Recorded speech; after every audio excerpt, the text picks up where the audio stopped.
ऐसे से देश कैसे चलेगा भाई? आखिर सबको देश ही चलाना है ना। दो पक्ष है, विरोधी पक्ष कहते हैं, मैं प्रतिपक्ष कहता हूं। वो विरोधी नहीं है, उसको विरोधी मानना भी नहीं चाहिए। वो प्रतिपक्ष है, वो एक पहलू उजागर कर रहा है, उसका भी विचार होना चाहिए। ऐसा जब चलना है तो चुनाव लड़ने में भी एक मर्यादा होती है। उस मर्यादा का पालन नहीं हुआ, क्योंकि उसका पालन होना इसलिए आवश्यक है कि हमारे देश के सामने चुनौतियां समाप्त नहीं हुई। अब सरकार बन गई, वही सरकार फिर से आ गई, एनडीए। अब ये ठीक है, पिछले 10 वर्षों में बहुत कुछ अच्छा हुआ है। आर्थिक हमारी स्थिति, आधुनिक दुनिया जिन मानकों को मानती है, जिसके आधार पर आर्थिक स्थिति का मापन करती है, उनको लगाए तो हमारी आर्थिक स्थिति बहुत अच्छी हो रही। सामरिक स्थिति हमारी निश्चित रूप से पहले से अधिक अच्छी है। दुनिया भर में हमारे देश की प्रतिष्ठा बढ़ी है। कला क्षेत्र में, क्रीड़ा क्षेत्र में, ज्ञान विज्ञान के क्षेत्र में, संस्कृति के क्षेत्र में हम सब लोग विश्व के सामने आगे बढ़ रहे हैं। हमको धीरे धीरे मानना विश्व के प्रगत देशों ने भी शुरू किया है। लेकिन इसका मतलब ये नहीं है कि हम चुनौतियों से मुक्त हुए। अभी उन बातों से मुक्त होकर जो चुनाव के आवेश में अतिरेक हो गया, उससे मुक्त होकर हमको आने वाली बातों का विचार करना है, समस्याओं से राहत लेनी है। अभी हम बैठे हैं, गर्मी लग रही है, अभी तो ठंडा हो गया, लेकिन कुछ दिन पहले कितनी गर्मी थी। इस वर्ष हर वर्ष से बहुत अधिक गर्मी हुई और सर्वत्र हुई, हिल स्टेशंस में भी हुई।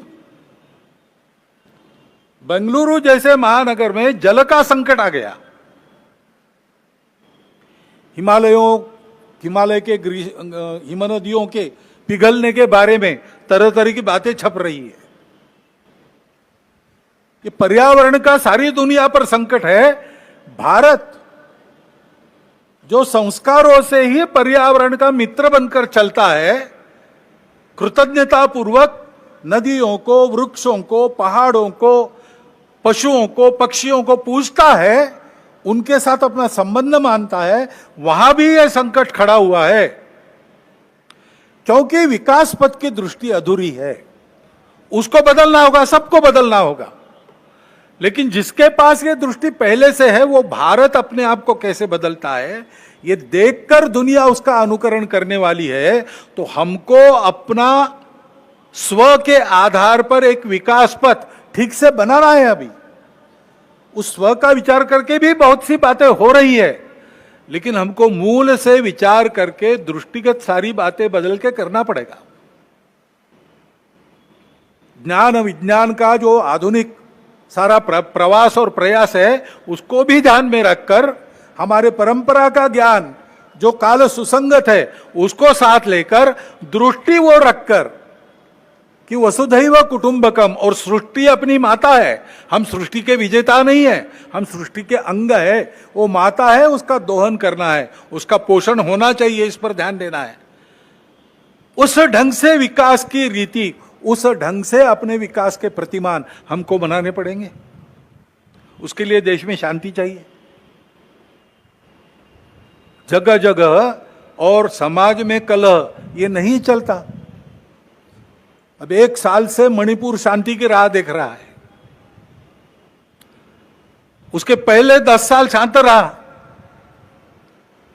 पुराना गन कल्चर समाप्त हो गया ऐसा लगा, और अचानक जो कलह वहां पर उपज गया या उपजाया गया, उसकी आग में अभी तक जल रहा है, त्राही त्राही कर रहा है। कौन उस पर ध्यान देगा? प्राथमिकता देके उसका विचार करना ये कर्तव्य है।